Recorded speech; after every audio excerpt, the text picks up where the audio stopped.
The Lakers call Indiana about Buddy Hield. UCLA gets swept up by Gavin Newsom's phony political posturing.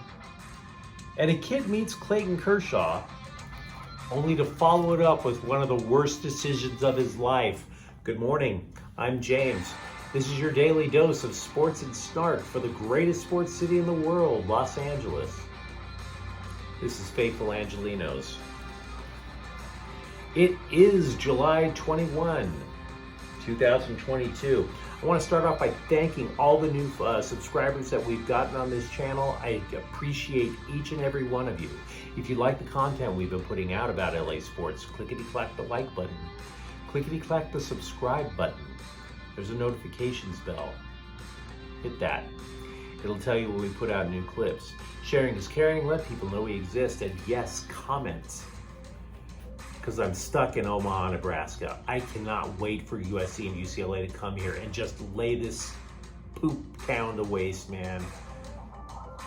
But I gotta be patient. Let's talk about the here and now. Quick look at the scoreboard. There were no games for LA teams yesterday, but tonight the Giants are in town. They're gonna face the Dodgers at 7 p.m. Julio Urias, he's 8-6, against Carlos Rodon, he's 8-5. And in the meantime, if you get up from your afternoon nap, Atlanta's going to play the Sparks at about noon. Maybe it's on TV. Would anybody know? So, the Lakers. ESPN is reporting that the Lakers have re-engaged with Indiana about a potential trade for guard Buddy Hield.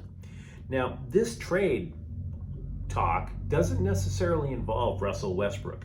If it did, the salaries wouldn't match. Russell Westbrook makes $47 million next year, so the Pacers would have to add more. So this new idea is maybe the Lakers just send more players back east for Buddy Hield. For an example, Taylor Horton-Tucker, Kendrick Nunn, and some poor bastard making minimum wage. Now that's never going to be enough for the Pacers. Even though they have a glut at guard, they're going to want more. So they'd probably want draft picks on top of it, and that's one of the reasons why I'm not that optimistic a trade would be done, but who am I? Let's give you a quirky stat.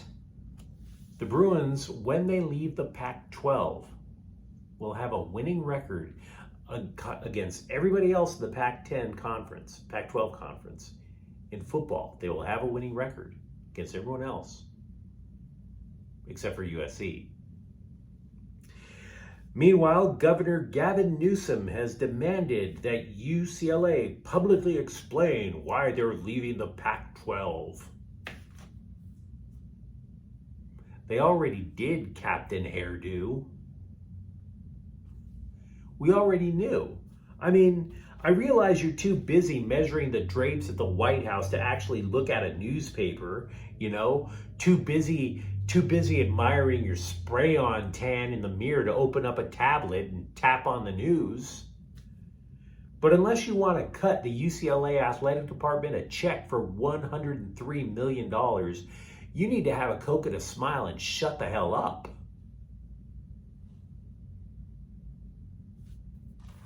What a douche.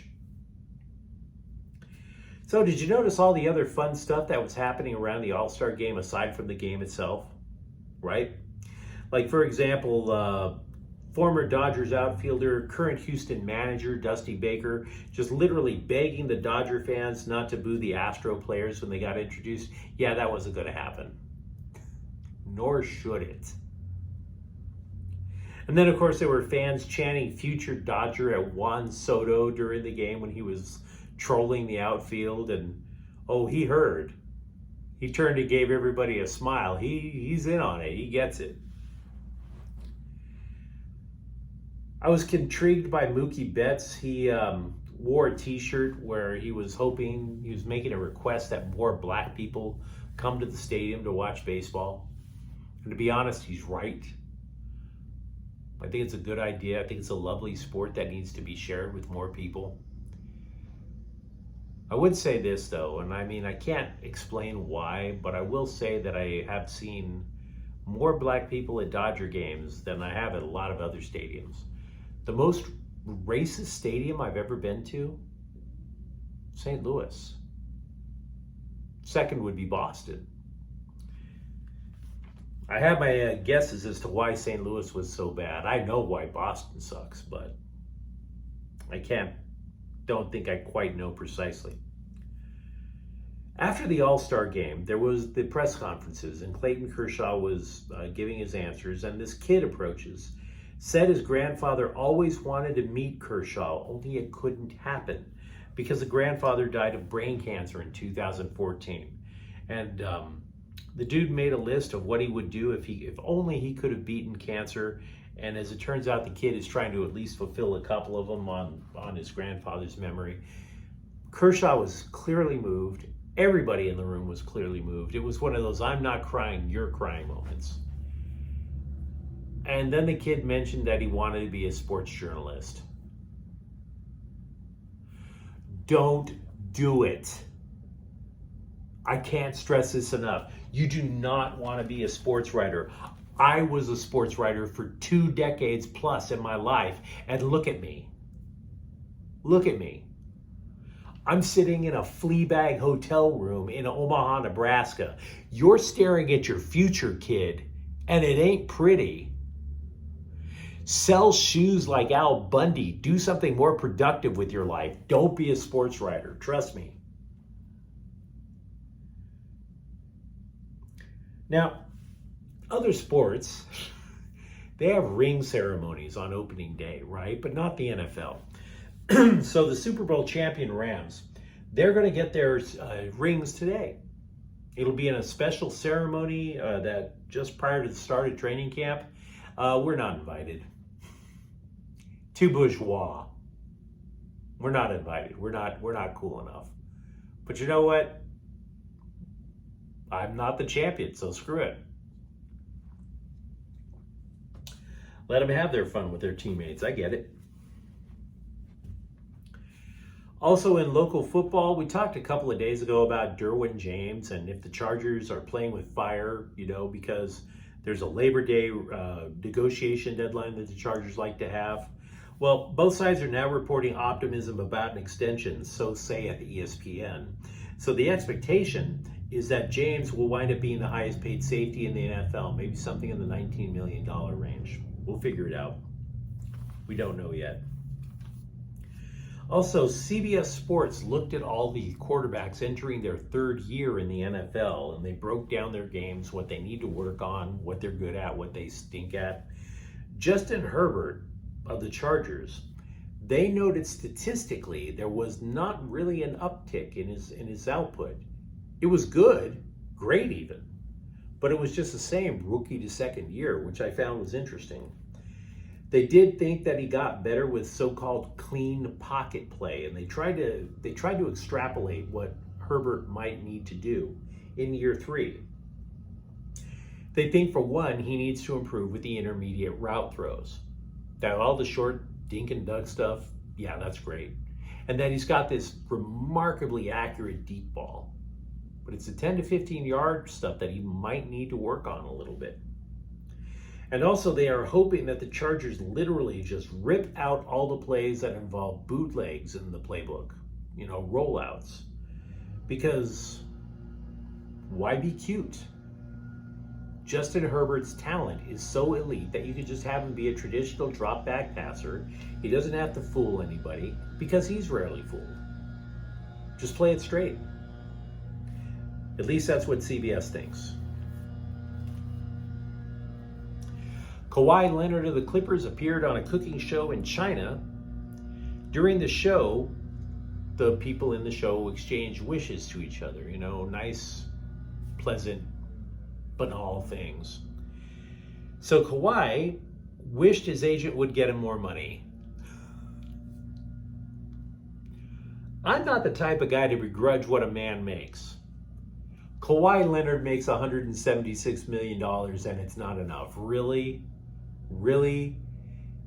You couldn't wish for an end to COVID? You couldn't wish for better health for your family? No, you want more money and you're... Really?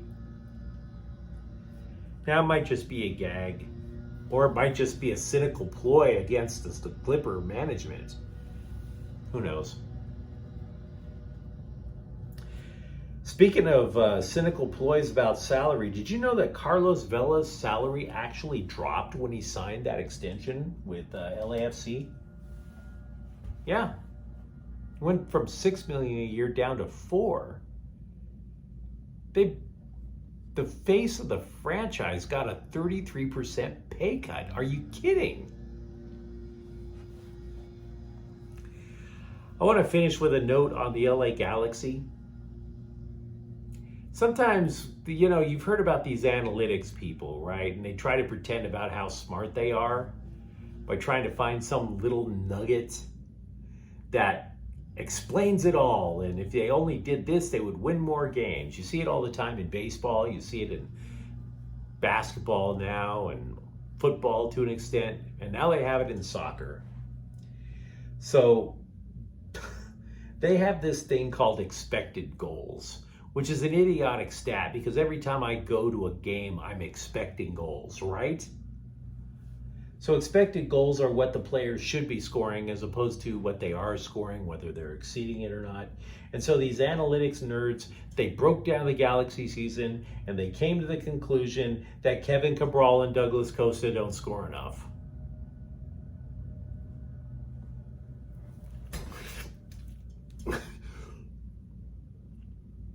We know.